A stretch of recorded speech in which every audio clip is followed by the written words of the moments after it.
Okay, Assalamualaikum pada semua ejen-ejen aiskrim Sawana. Okay, hari ini sudah bermula sekolah. Puasa pun dah lepas. Inilah peluang anda untuk janakan income, untuk jual kepada pelajar-pelajar yang dah mula start sekolah. Okay, pastikan restock aiskrim daripada sekarang untuk anda tambahkan income pada bulan ini, insyaAllah, dan bulan-bulan seterusnya. So kita ada 11 bulan lagi untuk sampai kepada Ramadan.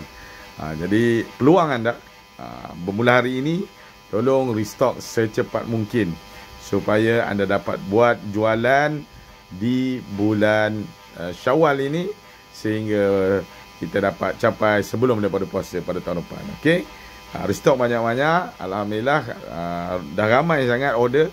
Saya tengok ramai ke sekolah-sekolah dah hantar, ke kantin-kantin sekolah, dah letak di koperasi-koperasi sekolah, kedai-kedai runcit. Alhamdulillah, dapat sambutan pasal menarik kan aiskrimnya. Jadi anda kena restock daripada sekarang. Okey, saya harap semua bangkit pada hari ini untuk sebarluaskan produk Sawana Coco aiskrim. Okey, terima kasih.